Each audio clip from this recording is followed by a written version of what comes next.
నమస్తే, welcome to జనబెరి news. Panguluru గ్రామంలోని రైతులు ఉల్లాసంగా ఉత్సాహంగా జరుపుకునే పండుగ ఏరువాక. ప్రతి గ్రామంలో రైతులు ఉల్లాసంగా ఉత్సాహంగా జరుపుకునే పండుగ ఏరువాక. ఈ పండుగ ప్రతి ఏటా శ్రేష్ఠ శుద్ధ పౌర్ణమి నాడు వస్తుంది. ఏరు అంటే ఎద్దులు కట్టి దున్నడం ఆరంభమని అర్థం. పంగులూరులో సుమారు 30 జతల ఎద్దులు కొమ్ములకు రంగులు వేసి వాటి భుజాన తాడు పెట్టి మేళ తాళాలతో గ్రామం మొత్తం ఊరేగించారు.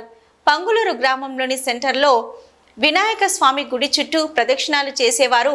ప్రతి రైతు తమ వాహనాన్ని గుడి చుట్టూ ప్రదక్షిణాలు చేపించి పూజా కార్యక్రమాలు నిర్వహించారు. తదుపరి భూమి దగ్గరికి వెళ్ళి ఎద్దులు ఆరోగ్యంగా బాగుండాలని ప్రత్యేక పూజలు చేసి ఆయుర్వేద మందులు తాగించారు. ఇక ఆడపడుచులు ఈ పండుగను ఘనంగా నిర్వహించుకున్నారు. ఏరువాక పండుగను గ్రామంలోని ప్రజలందరూ కలిసి ఘనంగా పూజా కార్యక్రమాలు నిర్వహించారు.